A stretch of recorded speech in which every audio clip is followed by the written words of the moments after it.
All right, Dad Bod episode 15, starting off with squats in the garage. Little one's out here watching Miss Rachel. And this was the fourth week of this little block for squats and the heaviest week. So 3 triples with 380. And I got fairly close to failure, but that is intentional. This was supposed to be the most difficult day, the highest intensity day, both as a percentage of my max and as just how close to failure I'm getting. And went smoothly though, so happy with the way this went. The little one has gotten quite mobile. She's very much a walker at this point and would love to sprint, just doesn't quite have the balance yet, so she tends to careen around the house. That's how I would describe it. And in this case, she was careening around the garage and doing things like that. And I really wasn't worried about maybe missing recording a set, but she was getting a little too close for comfort as I'm doing these heavy squats. So you'll see another slight interruption here. And I believe I get one more set, and then we just had to move her inside. My wife was awake at that point, so we had to move her in there just for everyone's safety. I think next time she's out here while I'm squatting, I'm just going to set up some kind of barrier to keep her from getting too close. So yeah, here's set 2. Bar speed fairly slow, but I tend to be able to push past that grindy rep on squat better than any other exercise. So I was pretty confident that I was going to complete this session.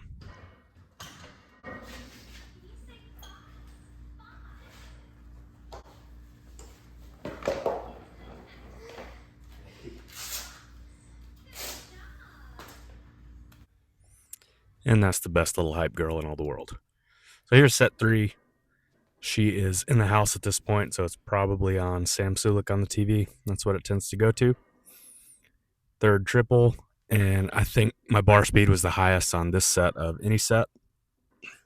And obviously, I'm focusing on the power lifts, but this is way beyond the required depth for any powerlifting federation. But I'm going to stick with it. Kind of the same thing on deadlift. I'm doing conventional deadlifts, even though I'm stronger on sumo, or at least I used to be. And that's just because I want to get a little bit more hamstring emphasis from the deadlift. So I'm just going to progress on standard conventional deadlifts. So that's the reason I'm doing that. Though, if the lower back does continue to be a little bit of a nagging issue, I may throw sumo deadlift into a block here and there, but for now, still sticking with conventional deadlifts. And as I said in the last video, I'm going to be backing off on intensity in deadlifts just because of my lack of recovery lately. And I've already got that plan laid out, and I will talk about it in the full video of my training split, which I have worked on a little bit more. I've got the spreadsheet ready. It's just going to take some screen recording and commentary and some time that I probably won't have until next week. But then if I'm able to do it next week, I should get it posted next week too. It just depends on how much free time I end up getting. But I'm actually looking forward to making that. I like the technical, nerdy stuff, and I hope that some of my viewers do too. And obviously, I'll put plenty of B-roll in there to make it a little more attractive and maybe give me a thumbnail that brings some new viewers. And speaking of the nerdy stuff, I've been watching the video that Solomon Nelson put out with Lyle McDonald. It's about a 3-hour video. It's criticizing, I think is probably a better word than critiquing, a lot of the positions that Dr. Mike Israetel with Renaissance Periodization has espoused over the years. And I don't want to go too deeply into it. I would just recommend watching it. I may link it below. Just why not? It's gotten a ton of views. Quite a few people have linked it. I will say that if you go through years of anyone who posts regularly on YouTube, you're going to find things that aren't quite correct or that they now disagree with. So I will say to at least keep that in mind if you do watch. But it is an interesting video, and I have been entertained and enthralled by it. So I would recommend watching that. But in other nerdy watchings of Cody, I've been watching Secret Level on Amazon Prime. I loved Love, Death, and Robots on Netflix. And this is from the same people that created that, but I think they needed to use Amazon so that they had the rights to all of these games that they've taken inspiration from and included likenesses of and everything. But it's cheesier than Love, Death, and Robots, but I still enjoyed it. It definitely still has that underlying feeling as that show. So I would recommend that too to anybody who likes nerdy sci-fi fantasy shows. It's a good watch, and the episodes are between 10 and 18 minutes, I think.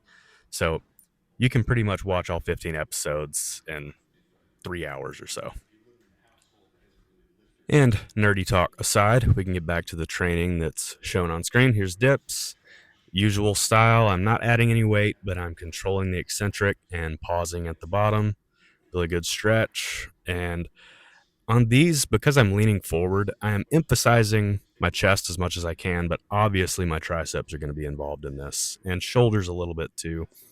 But I do feel, I don't know this for certain, but I do feel like my chest and triceps are failing right around the same time here. So on that set, I had a few more reps in the tank, but on the last set, which I didn't record this time, I slowed down quite a bit on the last rep and was very close to failure.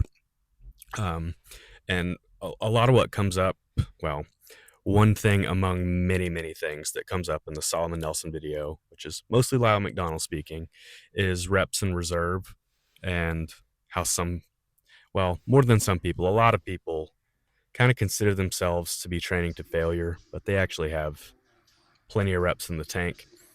The only exercises that I'm really approaching failure on right now are the powerlifting exercises. You've seen me actually fail a couple of lifts here and there. So I've intentionally moved away from that, but it's so that I can progress closer to it and then just get a little bit better gauge of where my 1RMs are so that I can use those and base my training primarily on percentages, but also throw in some reps and reserve stuff as well. So, and that sounds a little bit vague, but again, I'm saving that for a different video. And this week, I recorded the first set of biceps curls using the barbell, and then I did overhead triceps extensions just using the barbell. This wouldn't work well for everyone because a straight bar like this, as opposed to an easy bar, tends to bother some people's wrists. So keep that in mind before trying this with a barbell. But for me, this felt fine.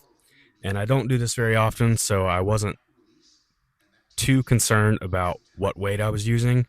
Just made sure to use my standard style for hypertrophy stuff and just did a slow eccentric. So I could have used more weight, and if I were going to do this consistently, I would add a little bit of weight to what I did this day. But I'm fine with this for one training session. Not super worried about losing any triceps mass from one session.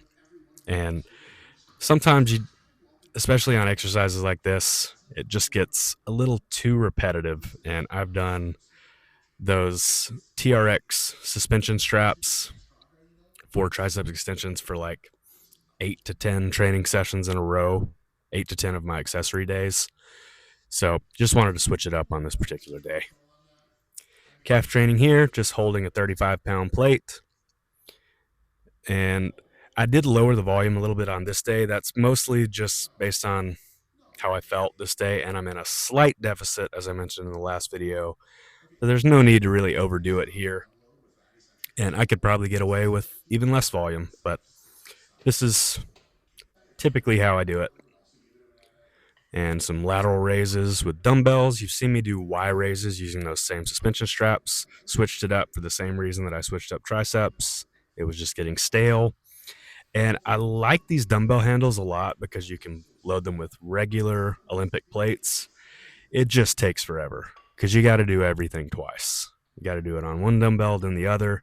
For this exercise, it works okay because I only need to load one plate on each side of each dumbbell. But for others, when I need to use increments of 5 or anything like that, it just gets to be a pain. So I don't use those super often. I got them before I had all this equipment, but they are handy in a pinch. So this is the last exercise you'll see this week. Only 2 sets of 12 here, and that will be it for this training session. And that's it for this episode of Dad Bod. As always, please like, share, and subscribe if you liked it, and don't if you didn't. I appreciate it.